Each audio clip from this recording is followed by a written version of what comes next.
What were some of the biggest misconceptions you had to unlearn about abuse and survival? The biggest one I've already talked about, but it was that I genuinely understood domestic abuse to be physical, and I did not put two and two together that they could be anything else, really. So that has been the biggest learning curve for me, in terms of the misconceptions. So, coercive control often leaves invisible scars, just like you highlighted earlier on. What kinds of physical effects did you or others you've worked with notice after leaving such relationships? Yeah, I mean, and we see this all the time with the work that we do with the Dandelion Project and our Survivor Steps program. It's first and foremost, it's a mindset. So people will feel anxious, overwhelmed, just completely in disarray in terms of, but where their mental state is at. Physically, it could be holding tension in areas that you might not necessarily associate tension with. Women in particular, we hold our tension and our trauma in our hips. So anyone experiencing hip pains, I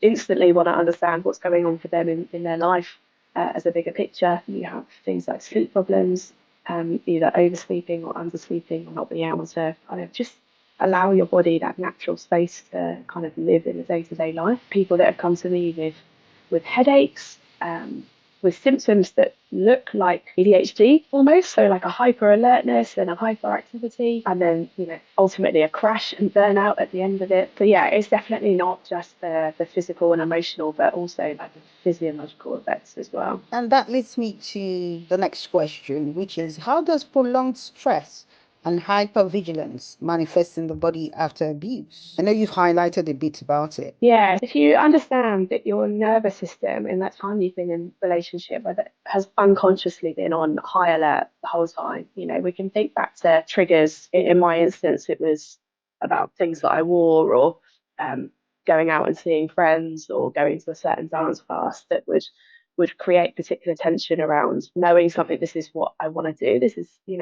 and it landed its appropriate behavior inside the framework of a relationship, but knowing that the response I'm going to get is one that's going to feel difficult to manage, and kind of maybe even lead to outbursts. So the kind of focus then is around the emotional regulation and bringing your body back to kind of a safe space, because it essentially remembers everything, the threat long after the danger has gone. So even when I don't think really you can begin to move past those kind of prolonged stress and hypervigilance, as you say, Yes. when you're in those abusive relationships, because it's still ongoing and your body might not even. It's just on high alert. It really, for me and the others that I've spoken to within the community, it's kind of this awakening that happens afterwards. Like, but why do I still feel this way, even though I'm not anywhere near this person anymore? So yeah, I hopefully that answers your question.